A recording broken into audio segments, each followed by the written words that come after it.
All right, Vibe Coders, this is an overview of all the platforms that I use. What are they? What they do? This is commonly ones that AI recommends. Mountain of vegetables that I'm going to put into a tray bake. Should get cracking, huh? If you're vibe coding and you build something locally on your machine, like a MacBook, or a laptop, a Mac Mini, or anything, and let's just say it's a website, right, or a web app, it's going to be built locally, unless you're using something like Lovable, Base44, for example.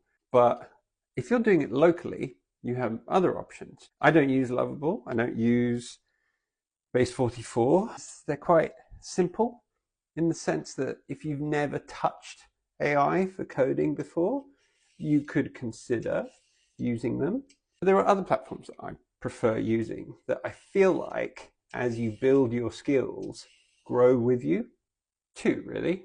One is Cursor, but that could be replaced with VS Code. Just an application that you use to write code in. You're not actually writing any code.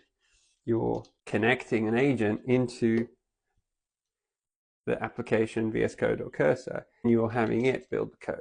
Now, the way I use it personally, Cursor, and I run Claude Code inside of a terminal in Cursor. I don't pay Cursor any money to use their app. Just pay Claude for my Claude subscription, and I am on the Max 5 plan, £90 a month.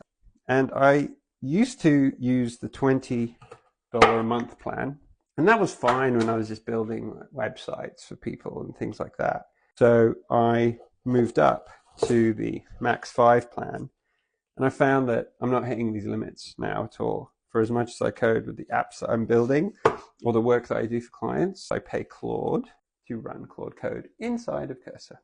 That's just the way I like to do it. It makes me think about what the future of Cursor is going to be like, because, I mean, I use their application, but I don't pay them any money. It's actually how I got into using AI-assisted coding. It was originally with Cursor. I really liked it. I tried Lovable. Yeah, it was okay, but it didn't really work out for me so well. So I thought, okay, stick to Cursor. But then I started using Claude Code in March? Yeah, just over a year ago when it launched in 2025. So that's my coding environment. I run all the applications that I build locally on my Mac Mini. And now that you can do things in Claude Code, like pass off a session to your mobile phone or your laptop remotely and continue the session that's running on your machine at home, you don't actually need to run two identical environments now and run backups between them. You can just continue your same session on the next one. So that's good. I run all that locally, but where do I store the